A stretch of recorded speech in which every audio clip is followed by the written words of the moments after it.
నమో వెంకటేశాయ. భక్తుల అనుభవాలు కార్యక్రమానికి స్వాగతం, సుస్వాగతం.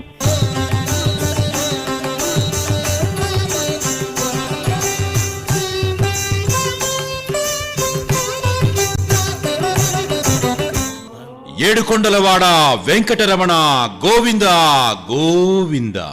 ఇది తిరుమల కొండలలో ప్రతిదినం ప్రతిధ్వనించే తిరుమంత్రం. ప్రతిరోజు లక్షలాది భక్తులు తమ తీరని కోర్కెలు తీర్చుకోవడానికి, కష్టాల నుండి బయటపడటానికి ఏడుకొండలవాడి సన్నిధానానికి వస్తూ ఉంటారు.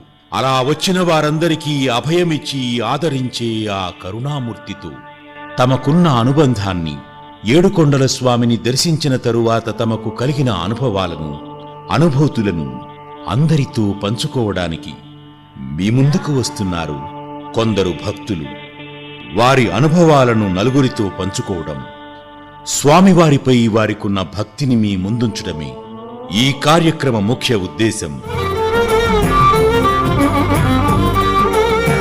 శ్రీవారికి ఆపద ముక్కులవాడని, వడ్డీ కాసులవాడని, నిలువు దోపిడీ రాయడని, ఒకటేమిటి అనేక పేర్లున్నాయి. అందుకే 1000 నామాలవాడు, 1000 రూపాలున్నవాడు అని కవులు కీర్తించారు. మరటువంటి మన స్వామితో ప్రత్యక్ష పరోక్ష అనుభూతులను పొంది ఆ దివ్యానుభూతిని చవిచూసిన మరికొందరు మన వెంకన్న భక్తులను కలిసి పలకరిద్దాం. స్వామివారి దివ్య సన్నిధానంలో పుట్టడం, ఆ శ్రీవారిని సేవించుకోగలగడం ఇవన్నీ పూర్వజన్మ సుకృతాలు. శ్రీవారు దశావతారాలను ఎత్తి రాక్షస వధ చేస్తున్న సమయంలో తనకి ఎంతగానో సహకరించిన గరుత్మంతుణ్ణి ఏదైనా వరం కోరుకోమని అడిగారట. అప్పుడు అతను శ్రీవారి పాదాలను కడిగి కన్యాదానం చేయాలనుంది అని కోరుకున్నారట. ఆ తర్వాత స్వామివారి అనుగ్రహంతో విష్ణు చిత్తుడిగా శ్రీవిల్లి పుత్తూరులో పుట్టి స్వామివారిని సేవించుకుంటున్న సమయంలో తులసి వనంలో గోదాదేవి లభించటం, ఈ గోదాదేవి స్వామివారిపై తిరుప్పావై పాసురాలను రచించి స్వామివారికి సమర్పించడం, ఆ తర్వాత స్వామివారిని వివాహం చేసుకోవటం జరిగింది. ఇప్పుడు ఆ అమ్మవారినే మనం ఆండాళ్ళమ్మవారిగా సేవించి ధనుర్మాసంలో ఆవిడ రాసిన తిరుప్పావైని పారాయణం చేస్తున్నాం. రాముడైనా, రంగడైనా, కృష్ణుడైనా అన్నీ ఆ స్వామివారే. అందుకే ప్రతి వెంకటేశ్వర స్వామి ఆలయంలో పద్మావతి అమ్మవారితో పాటు భూదేవి అంశతో పుట్టిన ఆండాళ్ళమ్మవారిని కూడా మనం దర్శించుకుంటూ ఉంటాం. ఇటువంటి జన్మజన్మల సంబంధం గురించి ఈ భక్తులు ఏమంటున్నారో వారి మాటల్లోనే తెలుసుకుందాం. నేను పుట్టింది పెరిగింది అంతా తిరుమలలోనే. 25 ఏళ్ళు అయింది నేను ఇక్కడ పుట్టి పెరిగి అంతా. నేను చదువు అంతా నాకు స్వామివారి దయ వల్లే నేను ఇప్పుడు మంచి పొజిషన్లో ఉంటున్నాను. నేను ఒక టీచర్గా ఉంటున్నానంటే దానికి కారణం కూడా స్వామివారే.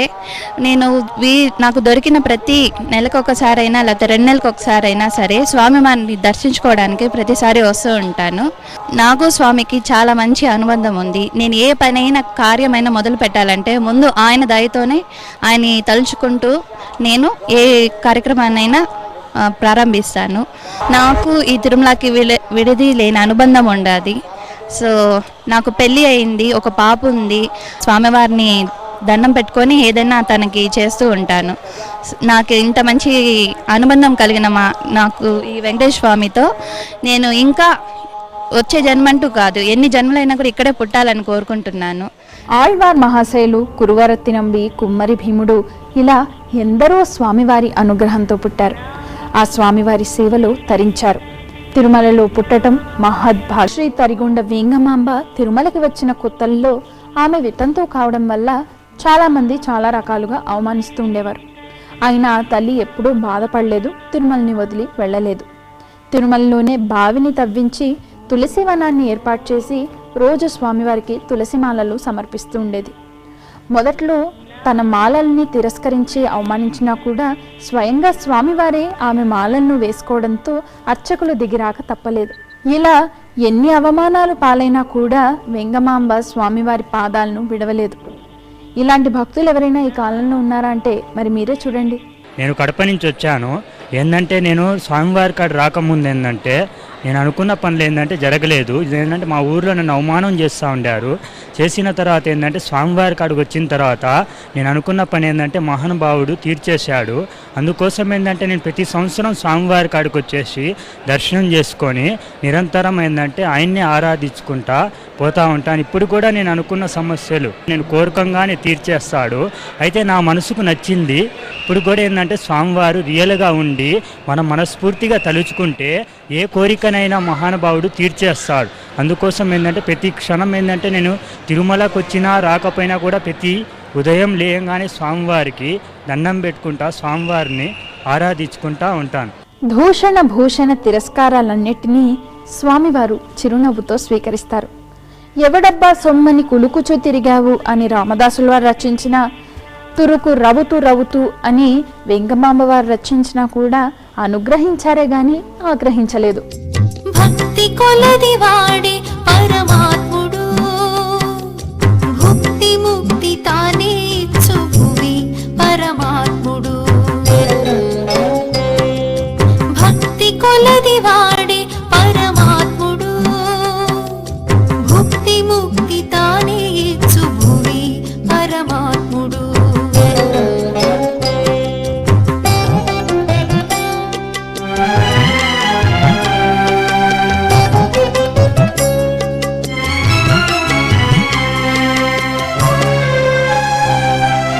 పట్టిన వారిచే బిడ్డ పరమాత్ముడు, బట్ట బయటి ధనము పరమాత్ముడు.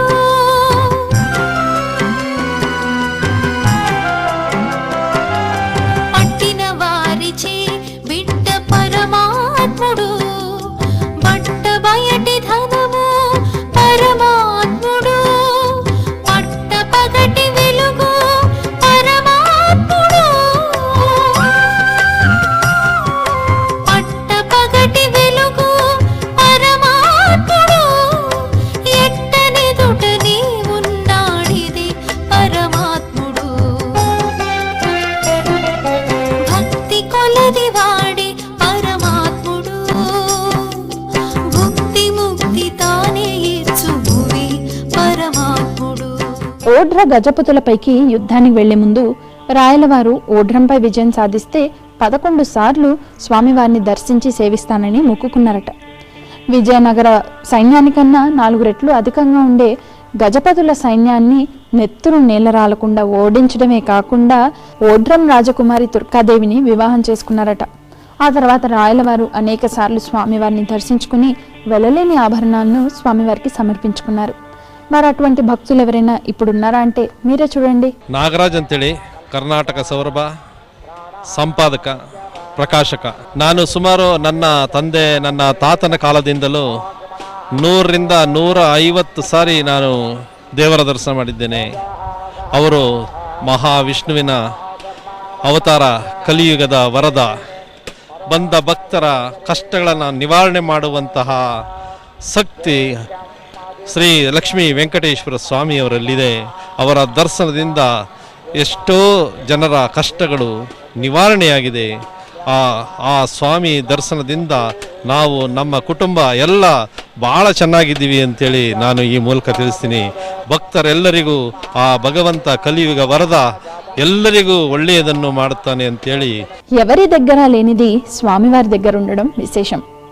100 సార్లు కాదు, 1000 సార్లు చూసినా తనివి తీరని రూపం, దర్శనం ఆ శ్రీవారిది.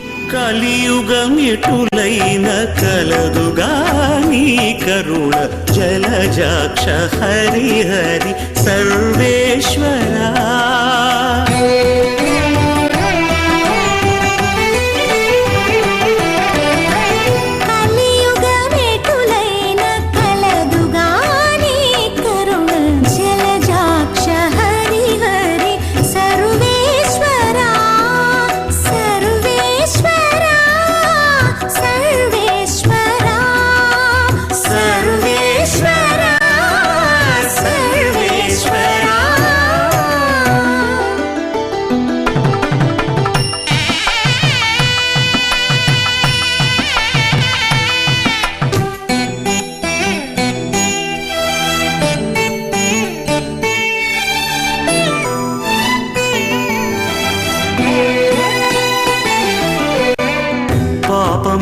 కలిగిన పరిహరించేందుకు నా పాలగలదుగా నీ నామము.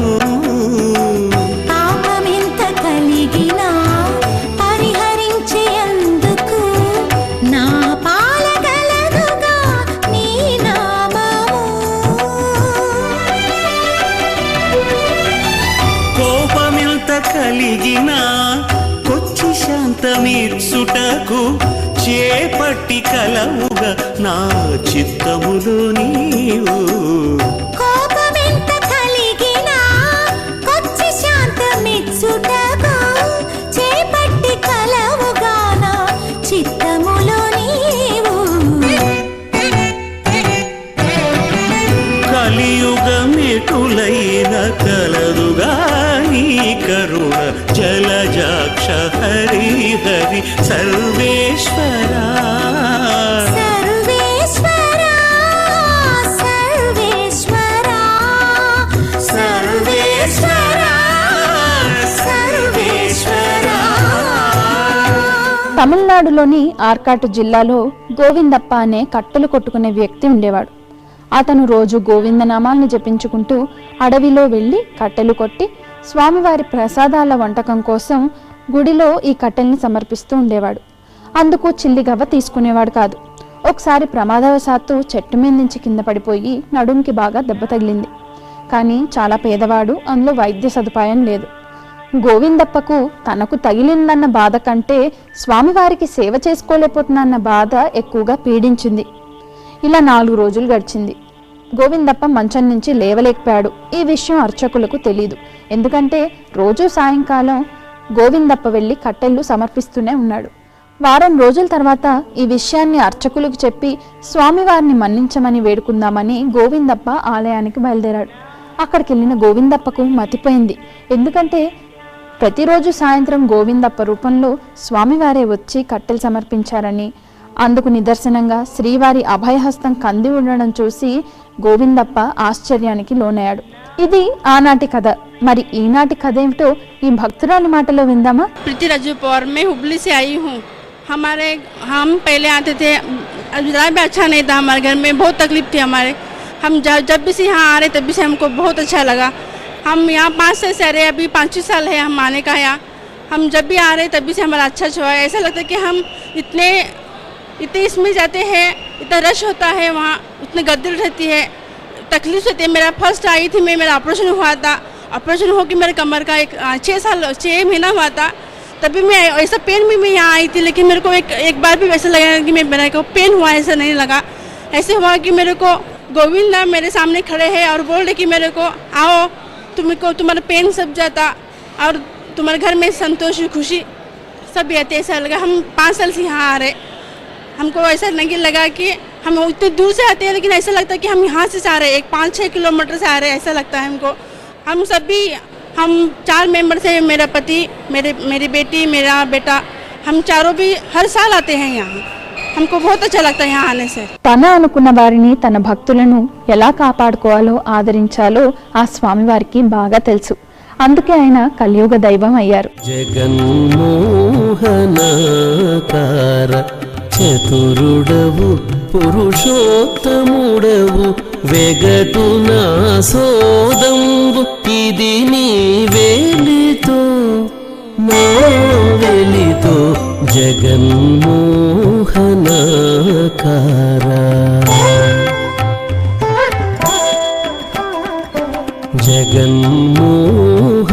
జగన్మోహనకార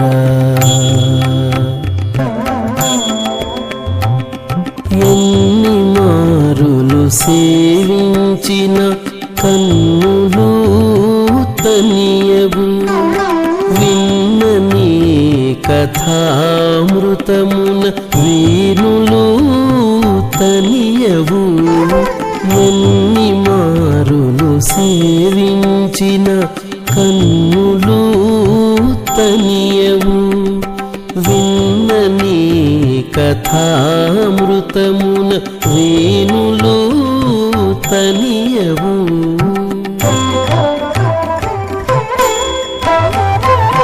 సన్నిధిని మిమ్మును తీయించి సరుస జిహ్వయుతనియదు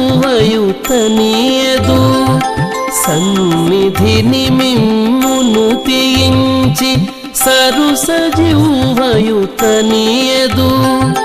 విన్న కన్నది కాదు ఇది నా వేలితో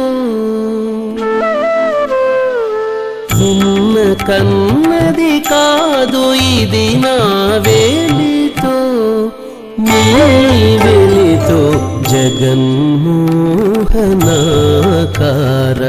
చతురుడవు పురుషోత్తముడవు జగన్మోహనాకార.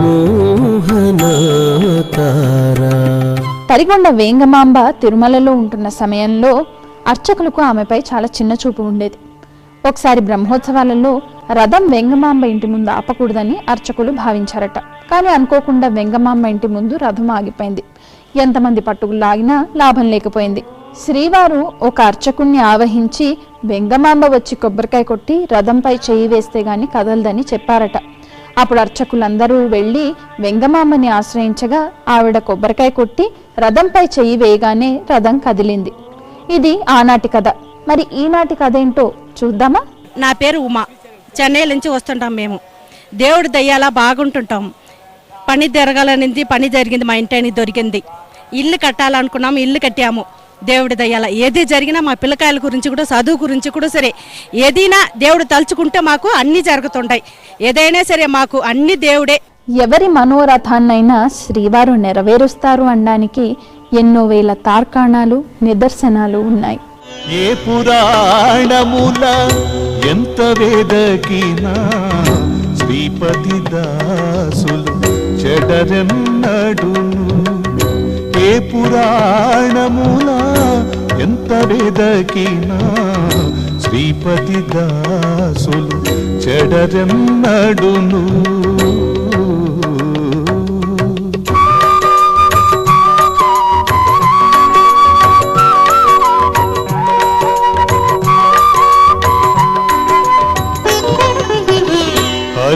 హరివిరహితములు అవి కొన్నాళ్లకు విరసములు మరి విఫలములు.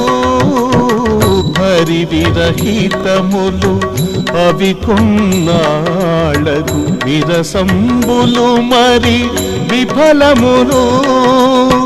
నరహరి కొలిచిటు నౌమిన వరములు. నరహరి కొలిచిటు నౌమిన వరములు నిరతములెన్నడు నెలవులు చెడవు. ఏ పురాణముల ఎంత వేదకినా శ్రీపతి దాసులు చెడరెన్నడును.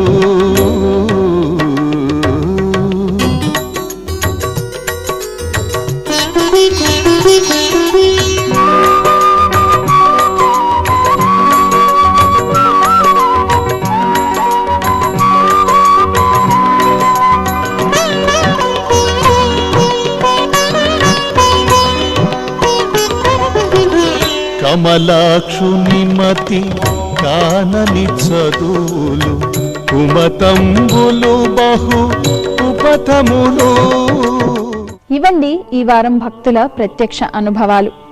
ఇప్పుడు మన సప్తగిరి మాసపత్రికలో ప్రచురించబడిన బళ్ళారి భక్తుని అనుభవం ఏంటో ఒకసారి చూద్దాం.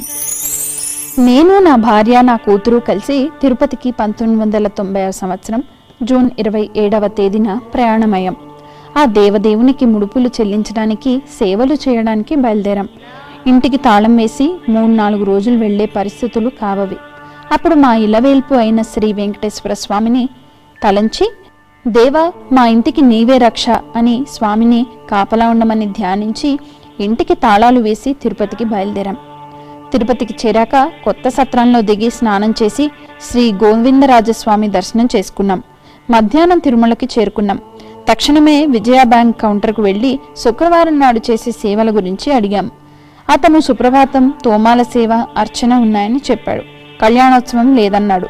అందుకు చింతించి సుప్రభాతం, తోమాల అర్చన సేవలకు కొన్నాను. శనివారం నాటికి కళ్యాణోత్సవం రసీదు కొన్నాను. ఆ దేవుని దయ వల్ల అన్ని సక్రమంగా జరిగాయి. మేము ఆదివారం బళ్ళారి చేరుకున్నాం. ఇంటి తాళాలు తీయడానికి వాకిలిని చూడగానే నా గుండె గుబేలు మంది. వాకిలి అరదండ వంగి ఉంది. వాకిలి తాళమును పగలగొట్టారు. దొంగలు ప్రయత్నించిన తాళం మాత్రం పగల్లేదు. నేను తాళం తీయడానికి ప్రయత్నిస్తే రాలేదు. దేవా, ఏమిటి కష్టమని తలుచుకుని మెల్లగా తిప్పాను. తాళం తెరుచుకుంది. నేను ఇంటిలో ప్రవేశించి వెంటనే పూజ గదికి వెళ్ళి శ్రీ వెంకటేశ్వర స్వామిని ప్రార్థించాను. స్వామి, మా ఇంటిని దొంగల బారి నుండి రక్షించావా అని హుండీలో 10 రూపాయల ముడుపు వేశాను. మా ఇంటి పక్క వారిని విచారించగా శుక్రవారం నాడు రాత్రి 3:30 గంటలకు 2 దొంగలు వచ్చి వాకిలిని గట్టిగా కొట్టారు. ఆ శబ్దం విని మేము లైట్లు వేయగా వారి పని నిష్ప్రయోజనమని వెళ్ళిపోయారని చెప్పారు. యోగక్షేమం వహామ్యహం అన్నాడు కదా భగవానుడు. తమ భక్తుల కష్ట సుఖాలను తాను చూస్తానని చెప్పాడు కదా. చూసారా, ఆ దేవుడు తమ భక్తులు కొండ మీద సేవలు చేస్తూ ఉంటే ఇక్కడ మా ఇంటిని ఎలా రక్షించాడు? ఆ దేవదేవునికి శతకోటి దండాలు. ఆయన నిజంగా మా గృహ రక్షకుడే. రథముపై ఉన్న దేవుడు మనోరథమేదైనా నెరవేర్చువాడు, అర్జునుని రథ సారథి అయినవాడు, గోవిందుడు ముకుందుడు మన వెంకటేశుడు, మన వెంకటేశుడు అంటూ ఎందరో కవులు కీర్తించారు. ఇలాంటి అనుభవాలు మీకున్నట్లయితే మీ అనుభూతులను మాతో పాల్పంచుకోవచ్చు. మా చిరునామా భక్తుల అనుభవాలు, శ్రీ వెంకటేశ్వర భక్తి ఛానల్, అలిపిరి, తిరుపతి 517507. మరిన్ని భక్తుల అనుభవాలతో, నమ్మదగిన నిజాలతో మళ్ళీ కలుసుకుందాం. ఓం నమో వెంకటేశాయ.